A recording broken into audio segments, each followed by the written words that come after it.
Welcome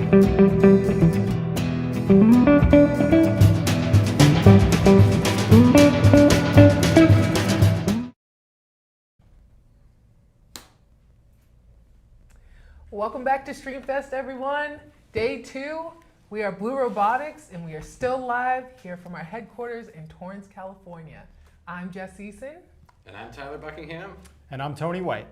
And it is day 2, ladies and gentlemen, and we are stoked. Day 1 was absolutely fantastic. Go back if you were here with us yesterday. Thanks for coming back and joining us. If you weren't here with us yesterday, go back and check out day 1. It's an awesome lineup of stuff. I particularly enjoyed the shipwrecks. I enjoyed the moon jelly that was positively identified by my colleague here, Jess Eason. What did you like? I liked all of it. I mean, I really liked the search and rescue stuff. I really thought it was really cool what Matt Dunbabin was doing down in Australia. So corals are just amazing. Like, they're amazing things. They need to be protected. He's doing good work. So many things that I'm excited for day 2. So much more to come. What about you, Tony? Oh man, for me, I think Matt Dunbabin's stuff, Yeah. the AUVs, you know, turning an ROV into an AUV and doing it all with machine vision and having it link up with the surface vessel is even cooler. So yeah, that was pretty exciting stuff. Totally, that 3D rendering of the corals and the kelp farm as well. I mean, we covered a lot of ground yesterday, ladies and gentlemen. And today, this is a 3-day event, so this is a marathon, it's not a sprint. Today is another big package of content. We've got some amazing guests coming in from, again, all around the world with amazing streams to share. We're just getting started. We're just getting started. Well, we're kind of in the middle. This is great. It's a great show today. What are you looking forward to? For today? Yeah. Everything. Absolutely. Everything. I mean, our first guest coming up, Seattle Aquarium, more kelp stuff, but like the range of things we have. We have our guest, DWE, who's been helping us behind the scenes. They'll be in the studio today. We'll talk to some educators, and it's just going to be really amazing. Absolutely. So on that note, we're going to get started. But once again, if you have any questions, please ask them in the chat. We love hearing from you guys. This is co-produced with DWE Deepwater Exploration. It's going to be a great show. And so we're going to go into the blue once again to talk to our first guest. We have Zach Randell and friends today here from the Seattle Aquarium. Thank you guys for joining us. Yeah, thank you for having us. We also have Megan Williams and Reed Thompson from the Seattle Aquarium here. Well, thank you all for joining us today. We have some footage that was submitted in, and we are excited to dive into this stream. Zach, can you tell us a little bit about what we're going to be? Okay, here we go. We're deploying. What's going on here? Yeah, so this is the Seattle Aquarium vessel, and we are deploying ROV Lutris, which is short for Anhydra lutris, the scientific name for sea otters. So we are running the vessel here in Puget Sound, and we drop it down. We attach external lights to it, and then we gather high-resolution imagery of the seafloor. So our objective is to gather as much information about kelp, invertebrates, and fish as possible. And so you can see an example of this with the paired video below with the downward-facing and forward-facing camera feeds. So you guys are at the Seattle Aquarium. So you're doing research at the Seattle Aquarium. So what kind of projects and missions do you guys usually work on? Like, what do you do with this data? What does this go towards? Yeah, so one of the projects we're working on is with the Port of Seattle. So they've contracted us to set up 8 monitoring sites throughout Elliott Bay, which is right where Seattle is. And our overarching objective is to better understand the species habitat associations to try to figure out what type of substrate would be suited for bull kelp restoration. So that's one of the main projects that we have, and then we have several other grant-funded projects as well. Can I just ask, what are you finding? I mean, what kind of habitat is suitable? Yeah, so what we've found, one of the initial findings from Elliott Bay is that a high diversity of different types of substrates seem to associate with a diversity of different species. So when you have mostly flat areas of soft sediment, that's where we get what you might consider like a monoculture of sugar kelp. So lots of one type of algae dominating. And then if you have a ton of bedrock pinnacle structure, you may have a different type of algae. But if you have a mix, a lot of variation of different types of substrate, then you maximize the species diversity of the algae and then the invertebrates and fish as well. That's amazing. So as you can see in the stream, you come into contact with a lot of wildlife down there. So what is that like with the vehicle? Like, how do you maneuver that? Are there like boundaries where it's like, oh, like there's like a baby like seal or something, like let me back this thing up? Or like, how do you not disrupt the ecosystem down there? Yeah, I mean, we aim to have the animals engage with us if they want to. So we aren't chasing harbor seals. Like that harbor seal that you saw there, we were just going along our normal transect, and then that harbor seal swam up from the depths and decided to check us out, and then left willingly at its own when it was done checking us out and curious of what was to come. And we've noticed that, I mean, the ROV is just so stable. It makes it just the best thing to use for going between or maneuvering within a kelp bed. So the kelp that we're specifically interested in is bull kelp. So that grows from the seafloor to the sea surface. And it creates basically these lines in the water, which would be really hard to navigate, right, with a tethered vehicle, because whatever you go in, you also got to get out. But the ROV has been so good at being able to do the fine scale maneuverability between those sites that we're able to gather all this data. Awesome. So what are we seeing here? What's this analysis like? What are you doing here? Yeah, so with our imagery that we collect, so we have two GoPros right now, one downward facing and one forward facing GoPro. And our aim is that we can get a couple different streams of data, one being the percent coverage of aggregate taxa or substrate, so things where you can't really tell the beginning or end of something. So that would be, say, understory kelp, or what you were seeing previously with all those squares that were being populated in those different colors. It's what are the different algae that we're seeing. And so we're actually training a open source AI machine learning algorithm to do that sort of image classification, so we can better understand what is the substrate that these kelp forests are relying on. And then we're also able to do object detection. So those individual, if you saw those fish moving across the screen that had the boxes around it, that's actually counting those individuals and tracking them throughout time. So we are able to look at diversity and abundance that way, as well as looking at, changes over time if we go back to these same sites. That's Very really cool. cool. Man, as an ROV operator, I'd be tempted to chase that seal, that's for sure. He's so cute. Yeah, and so when are you guys doing this software analysis? Is this an in-house thing at the Seattle Aquarium? So we actually found it just scouring GitHub. I mean, one thing that we really, so it's called CoralNet Toolbox, and it was created by this gentleman, Jordan Pierce, who has been just awesome to work with.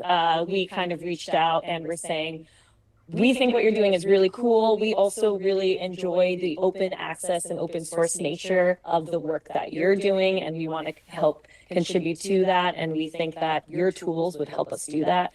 And but anyone can go onto his website and make their own image classification or object detection model themselves as well. And that's been really good for us. Just in temperate waters, there aren't these robust machine learning models, at least yet. There's a lot of coral reef surveys or research done for AI training. So it's been exciting to kind of build up that data with our imagery. I could talk forever about I know. this. This is so cool. Yeah, and the footage is amazing. Thank you guys so much. I have so many more questions, but I'm going to save those. It's a festival. We got to move on, but thank you guys so much. Thank you for your time and the footage, and I know you got some cool things coming up, so we'll definitely be in touch, but thank you so much. Yeah, thank you guys for having us. Thanks for having us. Got our GitHub. Yeah, check out the Git. All right. Moving along. Moving right on. So this next video is a fun one. The footage was taken in Hawaii. It is of a profiling AUV that drifts horizontally with the currents. So from some friends of mine at Ocean Era, needed to look at the bottom and in 400 meters of water to evaluate what type of anchor, and let's take a look. I hear it going, there it is. So this is the vehicle. It uses a couple of BlueBoat props, and it's descending down. This was a test we did in about 100 feet of water to make sure all the software was working. And it strikes the bottom there and turns on some lights and hovers, recording the bottom. So once we verified that it was working pretty well, we deployed it in deeper waters. Like I said, the original point of this is to observe what type of bottom is there so that you can use the correct type of anchor. If it's a sandy bottom, you might want to use some sand. Embedment anchors. If it's a rocky bottom, you might use a bunch of chain. And it's a lot of fun to just zip down there with the DPV we'll look at later and observe how it went. This is one of Tyler's favorite vehicles, I know.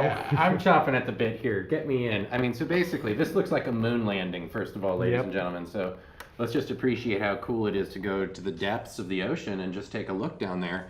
And what's so cool, Tony, about this thing is that it's relatively accessible to build. I mean, and this is going pretty deep down. I mean, you're over 1,000 feet deep, I understand, in this. That's correct. Yeah, it's hovering at the bottom there. It does kind of look like a moon landing as the lights come up.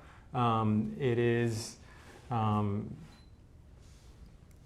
hovering and like just taking it in. Well, that's the whole idea here, is that you go down, this thing shoots down to the bottom like a dart.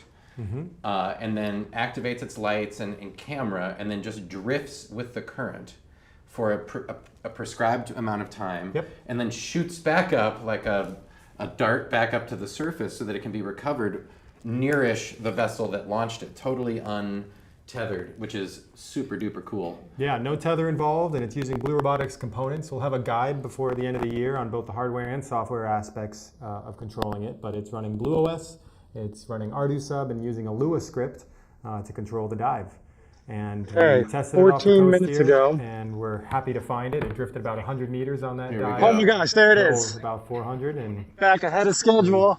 Hold on, let me get a shot of it before you go towards it. Oh, there it is. Wow. So that's how far it drifted approximately. Yeah. That's really cool. And pretty easy for one person to pick up. And it was actually an interesting test. You can see the foam there is pretty crushed. That foam wasn't rated to 400 meters, but it wasn't there for very long. So the vehicle was programmed to run the motors to get back in case it didn't have enough buoyancy.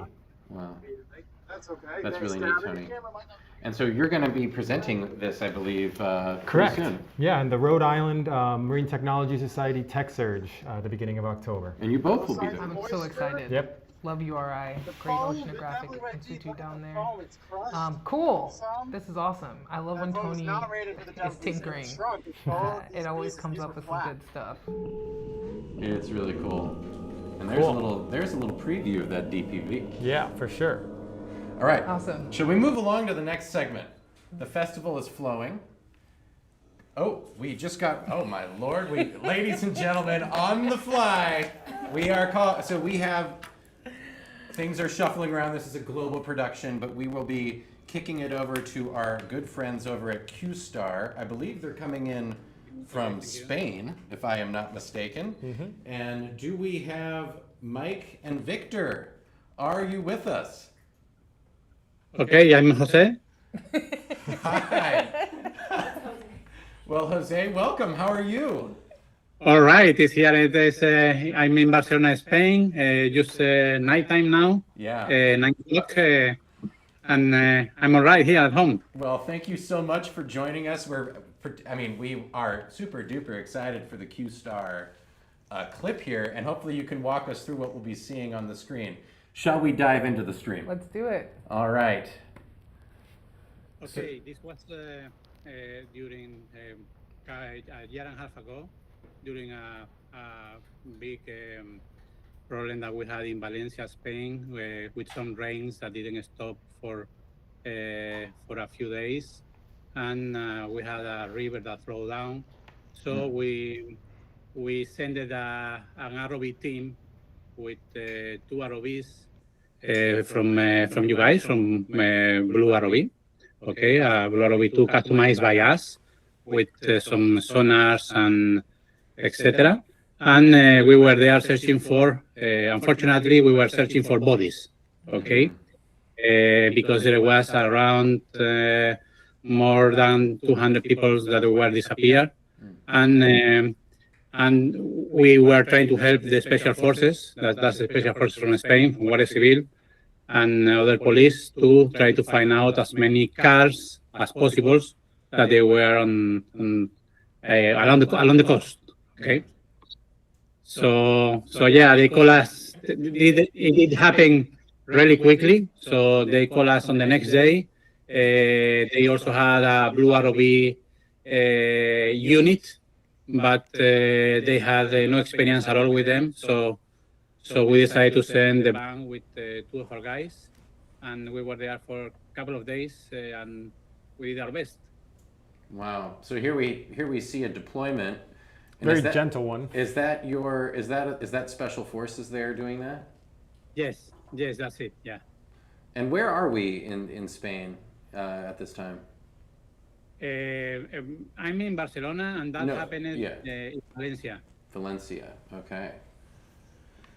Awesome. So then you use the Blue ROV to like find and search, and then do you send in a dive team? Is that how this works? Is that the coordination? Yes. Well, it was like the Spanish government did arrange different teams, like the militaries, the national police.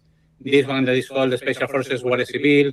So different teams with different type of works. Okay, this one was first searching with ROVs and then trying to find with divers. The problem is that the visibility was almost zero. Okay, because 2 days of raining non-stop, the biggest rain that we ever had in Spain, a catastrophe. And the people, they were not even, they were at home or in the schools. They didn't even have time to evacuate. So I think now we'll be more prepared. I think so. But we were there with the ROVs, and then the special forces, they have a really good diving team to search, and they were there for about a couple of weeks. Jose, was your ROV using any kind of sonar to, overcome that poor visibility and find the objects? Yes, we were using a couple of sonars, okay, Sonar Peaks and Oculus Sonar. We are also distributors in Spain from different manufacturers, as you know, and we were using 2 or 3 types of sonar, and it did help a lot. I mean, without the sonar, it's almost impossible to do nothing. Yeah, absolutely. That synoptics can really see really clearly when there's, so much particulate in the water. Absolutely, particularly like after a major weather event like this. And it is a reminder, we at Streamfest, we're celebrating oftentimes the beauty, the majestic shipwrecks and clear water. Exactly, clear water, kind of these beautiful things. Yes. The truth is that very oftentimes we have events, tragedies where this technology can be utilized and help bring some closure and help in the immediate aftermath of these disasters, which are of course tragic, but it is a part of the story of how marine technology is used. And this is sounds like a particularly poignant one for you. So how long of a process, like how quick is this process, like for you guys to get out there and coordinate with the emergency folks? Well, it was, it took us about, they called us 7 o'clock in the afternoon. We were already out of the office. So we had to get in contact with the pilots, arrange also our works, because we're a company. So we also, we have to work, arrange our clients, our meetings, everything. And we were leaving from Barcelona next morning at 6 o'clock in the morning. So it took us about 12 hours to be on site, on board, already there. And the good thing about the Blue ROV is that it's a small ROV that can be deployed really easily. Okay, we don't need a big boat, a big vessel, 180-foot cranes and nothing. So to mobilize, also like in the bank, if we have to mobilize, we have bigger ROVs, but if we have to be mobilize one of our biggest ROVs, it will take around 24 hours to be ready. Okay, so it's great when you can just throw it in the back of the car and go, for sure. What depth were you sending the ROV to do inspections? Coastal waters to 60, 70 meters. 60, 70 meters, okay. So it's a depth that when you did send divers in, it's helpful when the ROV can scout it out ahead of time to minimize your bottom time, because that's pretty significant depth. Yes, it is. For divers, at least. Yes, well, then there were bigger ROVs that they were sent by the government of Spain, but it took them, I think, like 3 or 4 or 5 days to arrange like a big ROV to be there. So it's quite good to have something that you can deploy easy and help. No doubt about it, and we really appreciate you taking the time to share that story and how you're using this technology in this kind of way. Thank you so much. Yeah, thank you for your time, Jose. Yeah. Bye. All right. Well, next up, we've got one of my favorites. This is a marketing video we put together to announce the launch of the OmniScan side scan sonar. And that's a side scan that you can mount on the BlueBoat and find some pretty fascinating things in some pretty interesting places like the Salton Sea. Let's check it out. Let's check it out.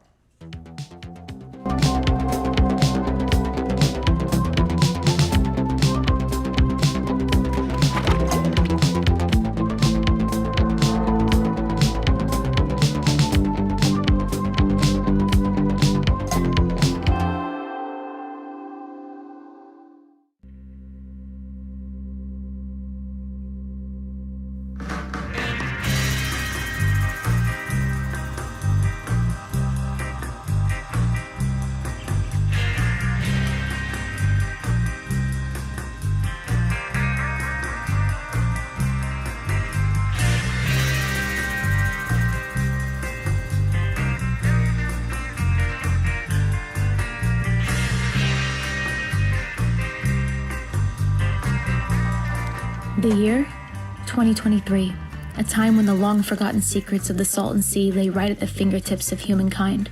It was a blistering day in that god-forsaken wasteland, and there we stood, time-traveling mariners in a land of tormented dreams, with the chance to fix everything.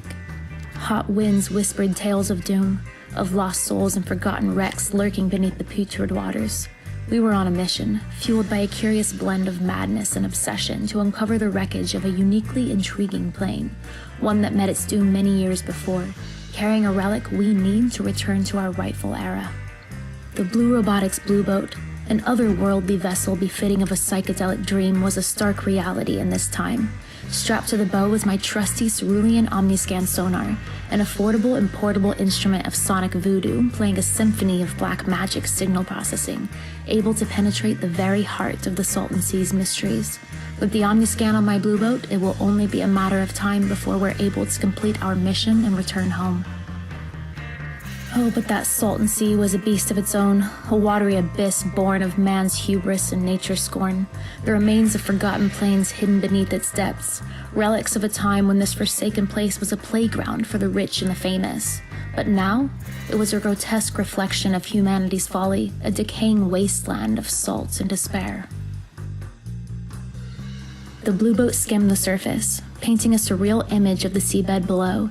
The pings and blips formed a spectral symphony, guiding me towards a treasure thought to have been lost forever to the Salton Sea's cruel clutches. But in a matter of mere moments, the murky waters began to reveal their secrets.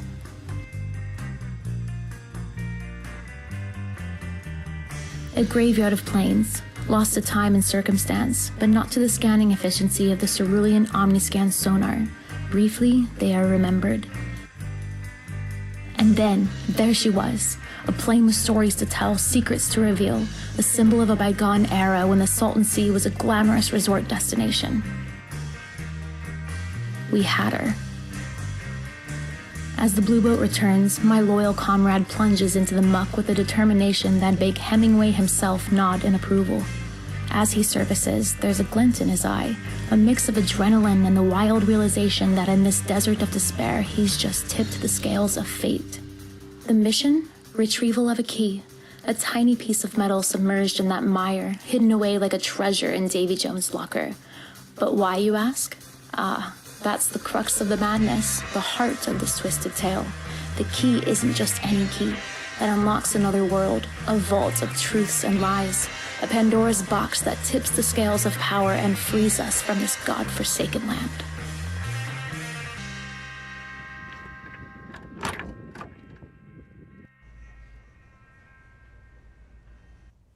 All right, that's always a fun one. And fun fact, that plane was actually visited by Rusty with an ROV years before that video was shot. No way. Yeah. That's really cool. We're excited now to welcome Jake. He's with Deepwater Exploration. We launched their Explore HD camera on the reef earlier this year, and we've sold over 100 units so far. Welcome, Jake. Thank you. Excited to be here. We're excited to have you here. And you've got one of my favorite things. What's that? Oh, it's this little guy. Oh. This little guy, ladies and gentlemen, is, I love it because what it is a camera, in case y'all didn't know. And it's waterproof, and you can put it outside your ROV anywhere because it's really small. So you can just put it anywhere, and now you have a camera there. So what I like to do is I like to put it downward, and which is really handy when you're like descending because you can see the bottom as it approaches. And I also like to put it, Tony and I, we worked on a camera back here like in the game Red Dead Redemption where it's behind you, and that's really cool too because it puts you more immersive into the environment. So I really like this product. Thank you, Todd. That was a great rundown. But yeah, this is our Explore HD here, which is now on the Blue Robotics reef. But this is our all-purpose underwater camera here. Whether you want a multi-stream setup or just an extra eye on your vehicle, you can mount this almost anywhere on your vehicle. And since it uses USB 2.0, you just plug it in and it just works. Amazing. Well, we've got some exciting streams to jump into as well from you guys that showcase some of your new cameras. Let's go swimming. Ooh. Oh.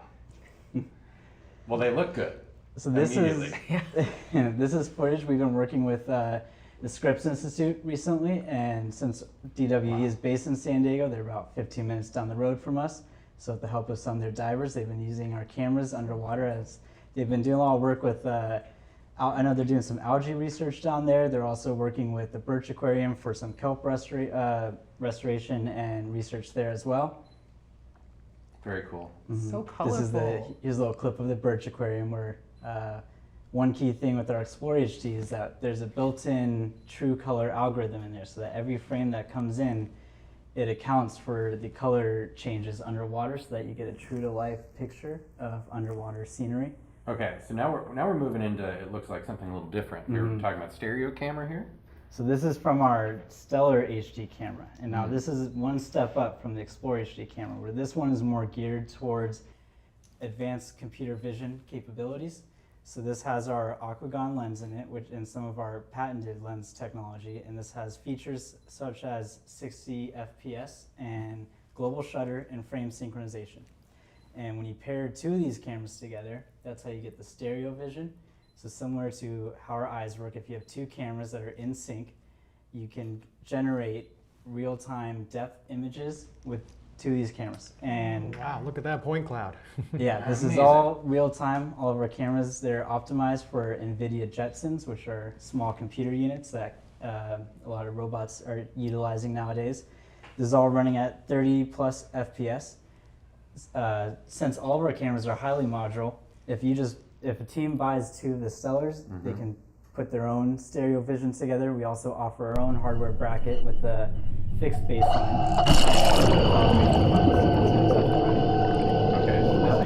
Okay, we jumped ahead, I think. We got to go back. That's okay. So I'm interested, you mentioned the Aquagon lens that this uses. That's just a special way. Anytime you're underwater with the camera, you can introduce distortions, right? Right. So since light bends a little differently underwater, usually cameras, you'll get the distortion effect, you'll get chromatic aberrations, so like images come out a little blurry. Our Aquagon, it's actually made up of 7 different elements in there. That front one is pure sapphire, and those 7 elements work together to cancel out all those distortions and the aberrations, giving you clear imaging at the source of the camera. I'll tell you what, it is beautiful. It is a beautiful lens to look at, and it's, I mean, I'm a fan. Where's the little nugget? I love this little guy. This guy is super small, super handy, but I mean, this is a substantial unit. And you said earlier this is full ocean depth? Yep, that we've taken it. It was initially built for 6,000 meters, and then upon further testing, we took it just all the way down, 18,000 psi, and survived multiple cycles of that.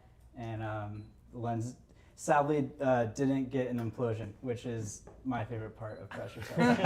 The boom. Yeah. Yeah. That's awesome. And as a biologist, I think just the colors and like the vivid distinction of identifying different objects, which can be super hard in the ocean, because there's a lot of wildlife, there's a lot of different conditions. And as we heard from our friends at the Seattle Aquarium, when you're trying to identify sort of breeding grounds or where to seed something, this kind of technology would be super useful for that because of the clarity you can get and the types of analysis you can do after. And just being able to go down at that depth, like there's the possibilities of exploration and conservation are just like out of this world. So this is super cool. I love how vivid the colors are. It's so pretty. The ocean's beautiful, and I love that there's a tool that really exemplifies that. I absolutely love seeing the footage that our customers send back to us and the things they capture out there. And, Absolutely. It's really cool. I mean, for me, it's like we don't get to go see underwater. Right. You know, and to be able to put your eyes under the water and to see in colors that we can understand, and even, you know, and I'm sure in some cases in science, even across the spectrum beyond what we can see is just super cool. It's an amazing tool when it comes to exploration, and the idea that this can be accessible. I mean, this little unit here is pretty darn accessible. Yep. And I just can't recommend it more highly. The wide angle view from the Explorer HD is also handy. So that is distortion in a way, but sometimes it's in a beneficial sense because you can see more of the environment around you. Totally. And we have designed every component of the cameras we've designed in-house, from the PCB boards to the lenses to the housing themselves, all designed ourselves. Yeah, it's just they supply unmatched performance, really. We control every aspect of them. That's awesome. I mean, we love it. We love the product. I think our customers love it too. It's, as Tony said, it's selling really well. And I mean, my personal experience, it's just super duper handy to be able to stick a camera on something really easily and have the confidence that you can just plug it in. It's, as you said, it's USB. One of the clips here, there's although the kelp looks very nice, one of these admittedly was one of the first times I was piloting an ROV myself, and I did, it was this clip right here. I may have managed to get the ROV pretty tangled in that kelp there. And but yeah, it was a lot of learning lessons that day. And one of them is since the cameras, you can mount them easily anywhere. It was really helpful to just have a rear-facing camera on my ROV. Like every modern-day car today has a rear-facing camera. I don't see why every ROV shouldn't. The top-facing camera, as you mentioned, so you know what you're going to hit if you're sending. Basically, just more eyes on the tether are always helpful. Totally. Well, thank you so much for joining us, Jake, and thank you again for helping us out with this whole production. But I'm excited about what you guys have, and I can't wait to see how people are using it and what's next for you all. Thanks for having me. Yeah, thanks. Absolutely. Awesome. So our next stream that we're going to watch is from our forum. We had somebody yesterday add something from our forum, and I'm excited to see this video today. This one's from Travis Griggs at StrikeLines. It's really cool. There's a lot of wildlife in this one, which is always my favorite. And yeah, let's see what we got. So that looks like a BlueROV2. It's using a ping 360 we can see, and this is Insta360 or some kind of 360 camera video. From what we understand, StrikeLines is the name of Travis's company, and they use side-scan sonar to find objects out there in the ocean and then go inspect them with an ROV and see what kind of fish are on them, and then provide that information to commercial fishermen because people like to know where the spots are. Totally. I recently had a conversation. I was down at Ventura Harbor I was down in the boatyard there, which is a great boatyard in Southern California. They've got a big lift so they can pull big ships out. And I was talking to a fisherman, and he uses a BlueROV2 for this exact purpose. The squid fishery there opens with the spawning of the squid, and he can go down and look at the bottom and actually see eggs on the bottom, which would indicate like legally that the fishery is open. And so it's very cool to see this kind of technology being used in fishery management. It can mean just a more sustainable wild harvest, better information. And using an ROV lets them, he said, do over 100 dives a day 30 dives a day to 100 feet, which if you were trying to do via scuba, just wouldn't be practical. Now, Tony, I tell you, I got a question for you. Sure. What's going on here with this view? This is an interesting view. Yeah, so the neat thing is if you mount a 360 camera on a vehicle or just use one in real life, you can, after the fact, edit it to have it point in whichever direction. So it looks like we're running around here chasing schools of fish, maybe they're sea bass, I'm not quite sure. But yeah, I would guess this is in Florida, judging by the amount of sand on top. I think it's cool that on a lot of sites, but also on videos too, with just the state of the ocean right now. Those are actually worth a lot. But I think it's also cool that, like you said, fishermen use that. So you can also use it. Look at all the wildlife. That's a lionfish. Those are so cool. Yeah, invasive and bad. Yeah. Beautiful. Beautiful. Yes. Well, and I mean, and maybe somebody out there, shout out to the world. We should get a robot that goes after the lionfish. We're interested in that. We've seen some examples of that in the past, and it would be great to see some more in the future. Let's push that football forward on that project. First down. That's Respectfully. what we want. Awesome. Well, this is great, and I love getting videos from our community.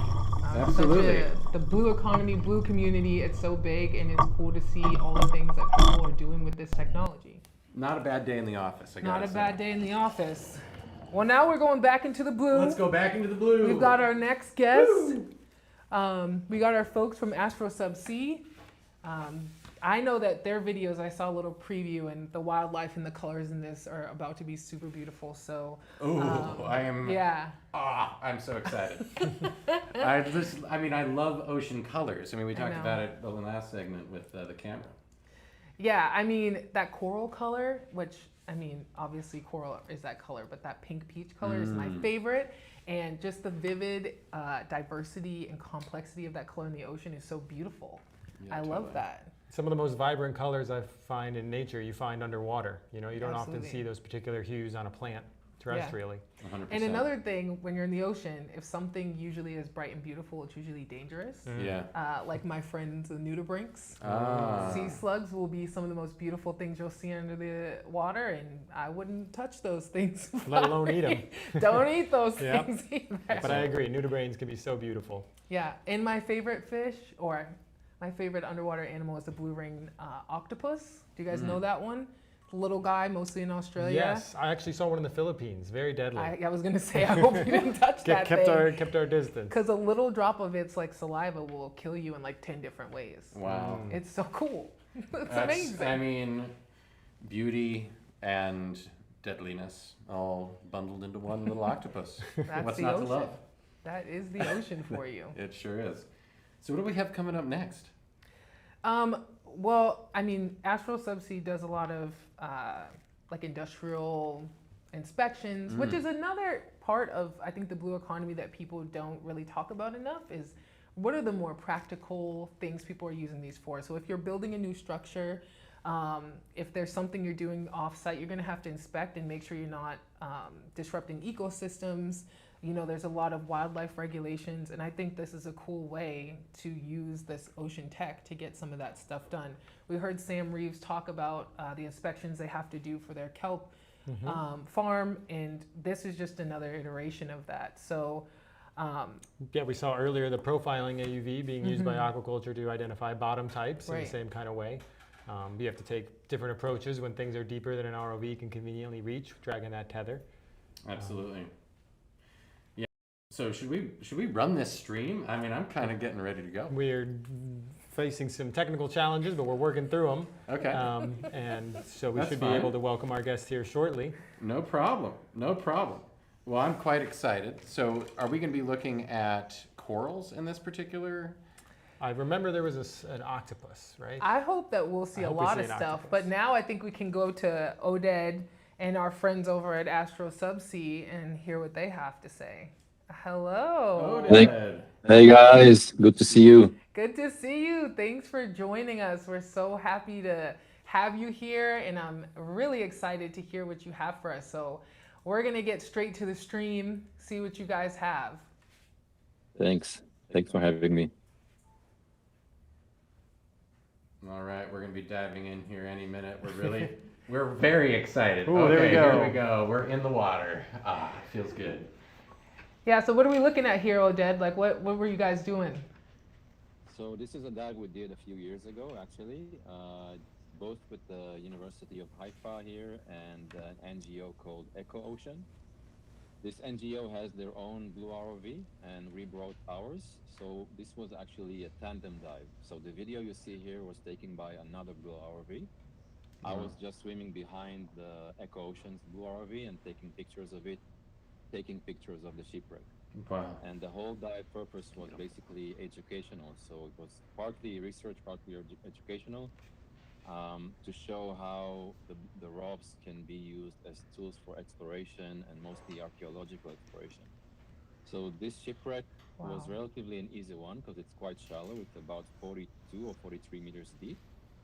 It sank somewhere in the 80s, and it's basically a habitat for like fan worms, as you see now in the picture, and lots of corals and sponges and lionfish and large schools of like tuna family fish and amberjacks, all kinds of other nice animals you can see around shipwrecks normally. Wow.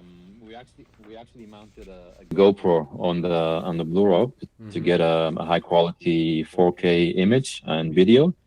And I mean, this is the result. That's Yeah, the yeah. image we're seeing here. Man, it's super beautiful. So how deep are we on this particular dive? I think you said 40 to 60 This- meters, right? 45? This shipwreck is about 43 meters deep at the bottom. Yeah. Wow. Very cool. So I was kind of tempted to go inside the shipwreck, but it was full of wires and obstacles, and you don't want to get caught in Fish. I see the fishing amberjack, lines that yeah. aren't there. Yeah.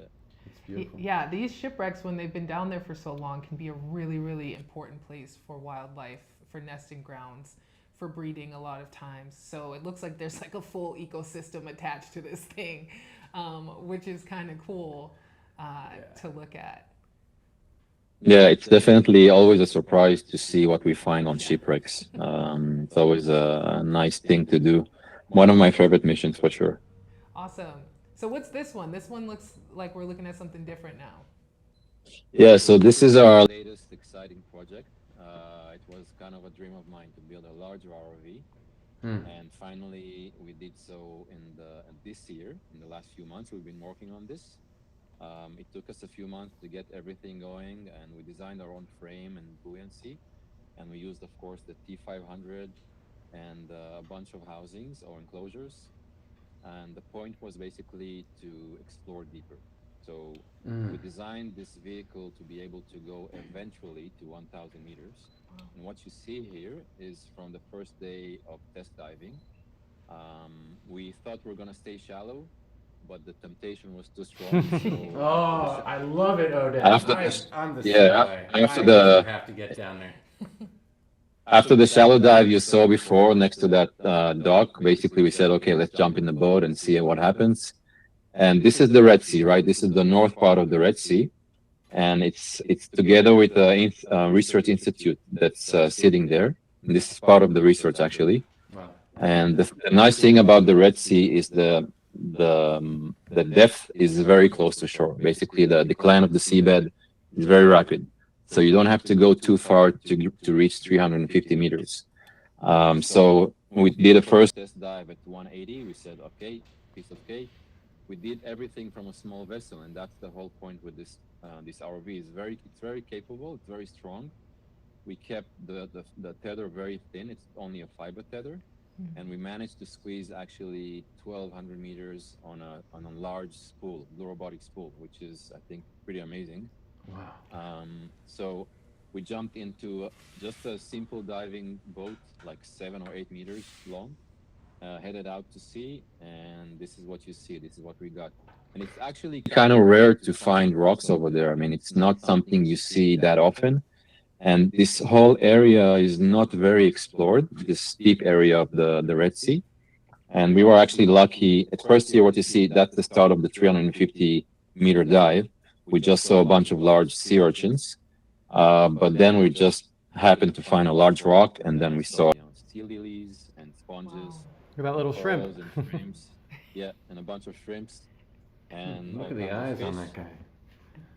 Yeah, and unfortunately also quite a bit of garbage, fishing lines and such, which is surprising to see that it gets almost everywhere. This is actually an old mooring. We took this video, and when I published it, someone wrote me that this is their old mooring.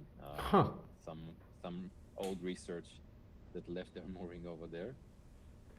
But anything you put in a place like this that doesn't have a lot of hard substrate immediately attracts life. So becomes an oasis. It becomes an oasis and haven, like the shipwreck basically. So you get the sea lilies that need the hard substrate, you get the sponges, the corals, and everything else comes after that. Oded, so this is one of the rocks. Before we let you go, when you were operating there at 350 meters with your 1,200-meter tether, about how much of it did you have in the water? Do you know? Not a lot. We didn't anchor the vessel. It was very good condition, just light wind. So the captain of the boat managed to keep the boat roughly in the same spot.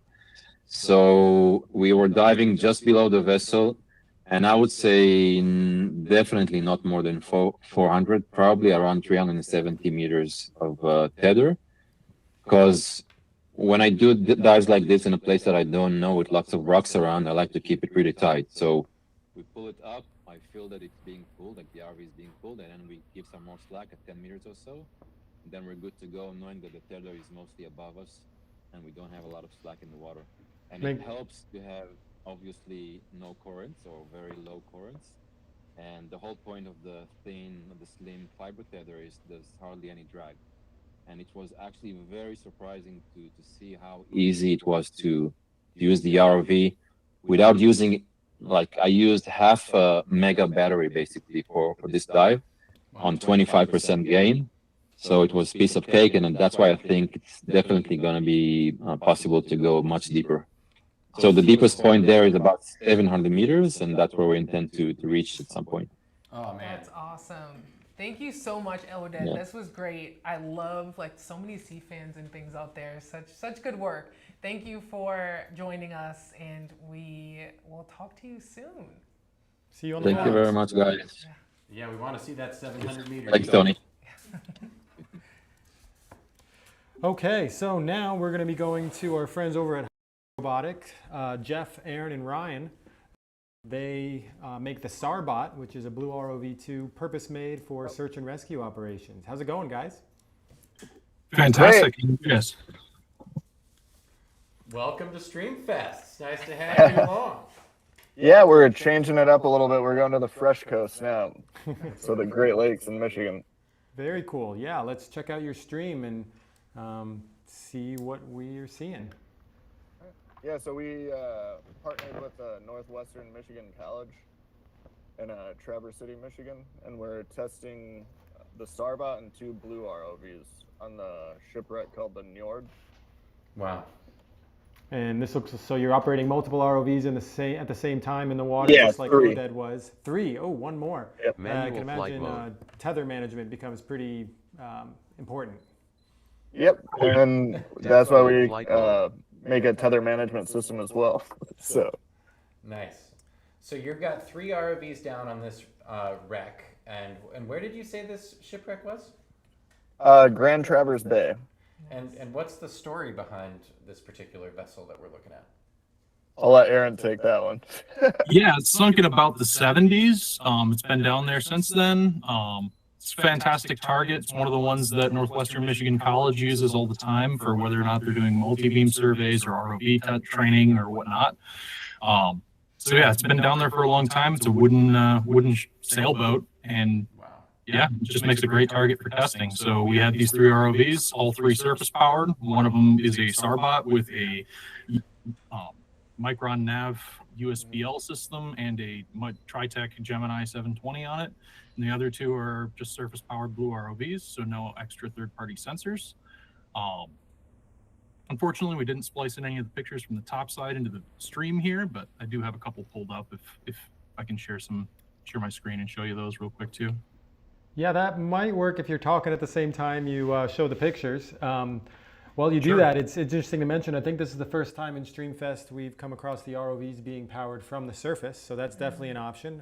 Traditionally, the more affordable option is to carry a battery along with you, but you're obviously limited by that battery. So if you can run a generator or have some other source of power on the surface, you can fly for quite a lot longer. Depth hold. Absolutely, absolutely. And one of our favorite ways to do testing with those power supplies is just with like a Jackery power bank. We've got like one of their 2,000 watt pros. One of those will run, 2 ROVs at 100% gain for 5-6 hours, no problem, at the same time. So quite impressive. That's a nice flight time. I'll tell you what. You get a generator, and there is no limit. I suppose that's true. So what was the purpose of this mission in terms of evaluating all 3? Was this a multi-vehicle evaluation mission? Were you going down to investigate the wreck itself? What were you doing there? Maybe some jousting. Yeah, apparently. Playing around. Shaking hands. We were diplomacy. Doing, we were doing the final product testing, live testing in the Bay Area. So every single ROV, we take it out to the Great Lakes here to Grand Traverse Bay and put it in the water and do some real world flights just to make sure that we're not going to run into anything or our customer isn't going to run into anything before once they receive the system. Just kind of lets us wholesomely test the entire package, real world environment and verify that everything works. I'll tell you, we're getting a lot of good Great Lakes freshwater representation on Streamfest, which we like because those are streams you can drink from. A freshwater stream. Go ahead. Thanks for furnishing that to us. Yeah. Absolutely. And I know the Great Lakes have a lot of wrecks, a lot of shipwrecks from what I know, which I guess makes it a great place to test different technology, especially if you're looking for things. I love that. I just really love the gripper, in all the shots. I just think that's Did amazing. you guys grab anything? Yeah, did you get anything? Other than the other ROV claw, no.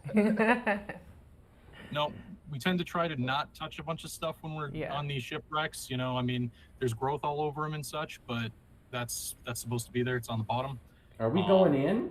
Oh yeah. Oh, what a tease! What a tease! Oh, I thought we were diving in, gonna explore the interior. Yeah, this is 25 meters of water, nothing crazy deep. We did fly one of the ROVs inside. I don't know if there's a clip of that. I think we flew the one with the sonar inside, the Starbot. Yeah, I think it might be in this one. Yeah, we flew the Starbot in there. That's pretty cool. How did it do?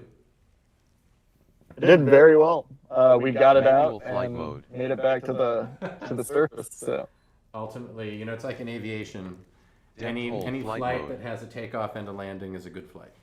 Oh yeah. It's kind of similar with ROV. A launch and a recovery. Yeah, launch and a recovery. Absolutely. Yeah. Awesome. So thank you guys so much for joining us. This was really cool.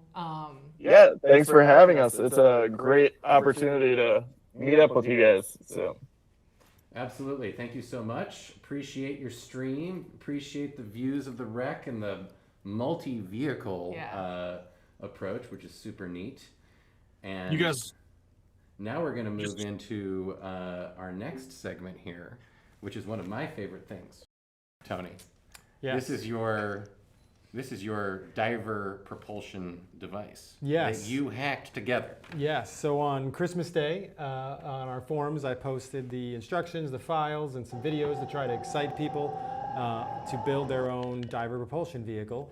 It's powered by two T500s, the Blue Robotics largest thruster, powered by a single one of our batteries. It can cruise you along the reef like this, but it's most fun, I think, to use not on scuba necessarily, but on free dive. With one of these, you can zip down to 100 feet and zip right back up. And obviously on a single breath of air, you wouldn't want to do that on scuba. How are you turning? Just a little wrist strength, you know, it doesn't take too much. Whichever way you point the thing, it pulls you. And I've modified, there's instructions on how to modify one of our Blue Robotics vent plugs, combining it with one of our underwater on-off switches to give you rotor control, like a throttle on a motorcycle. So I just typically leave it at first, but if you're scuba diving, cruise a little slower to keep up with your friends or not leave them behind, it's pretty easy to do. That's awesome. That's super. So ladies and gentlemen, here at Blue Robotics, we love to celebrate the joy of the ocean, being in and around the water. I mean, Streamfest is like largely about that. And what I love about this, Tony, is that, I mean, this is obviously, you could use this in a like diving way and like a commercial way, or even like in science and research, if you're doing a transect or something, this could be a useful tool. But I would say that what's awesome about it is the fun that you were clearly having in that last shot. Totally. And I just love that, you know, you can use these technologies. It doesn't all have to be serious. Yes, they're great for search and rescue. They're great for pipeline inspections, and they're great in the classroom. It's great for learning, but it's great for fun too. You can have fun with it. You can make things. It's like Legos. You can make an underwater DPV. You can go and get Tony's. You can make that, everybody. That's available online. That's pretty cool. Yeah. Well, now, Tyler, we get to go into one of your favorite initiatives that we have here at Blue Robotics. I could have done DPV for another 5 minutes, but let's move on. I know Streamfest, it's a festival, it's a marathon, it's not a sprint. I am super stoked to bring in our next guest. We have Courtney Johnson, the principal of Foothill Technology High School in Ventura, California. Courtney, welcome to Streamfest. Hi guys, thanks for having me. I feel very lucky to be here, and you guys are way cooler than I am. Well, we are super stoked to have you with us. We have an education initiative here at Blue Robotics called Blue Steam Ahead, where we work to bring ROVs and other marine technology into the classroom space. And we've been working hand in hand with Courtney and her school to invent a new program that we're calling the Blue Tech Academy. And Courtney, we're super stoked. I think we have some footage collected from our first day. We just had our first day of Blue Tech Academy a couple Saturdays ago. Here we go. We got some footage up on the screen. But Courtney, if you'd be so kind to talk a little bit about what you're seeing with the potential of marine technology in the classroom. Yeah, so I don't know how much you guys have already touched on this, but so much of what we need to equip our students with happens outside of the classroom walls. We do our best to bring it into the lesson plans that we do, and we stay up to date with everything that we provide in the classrooms. But the opportunity that Blue Robotics has provided these students with is getting real world experience, even though most of them don't have any background with it.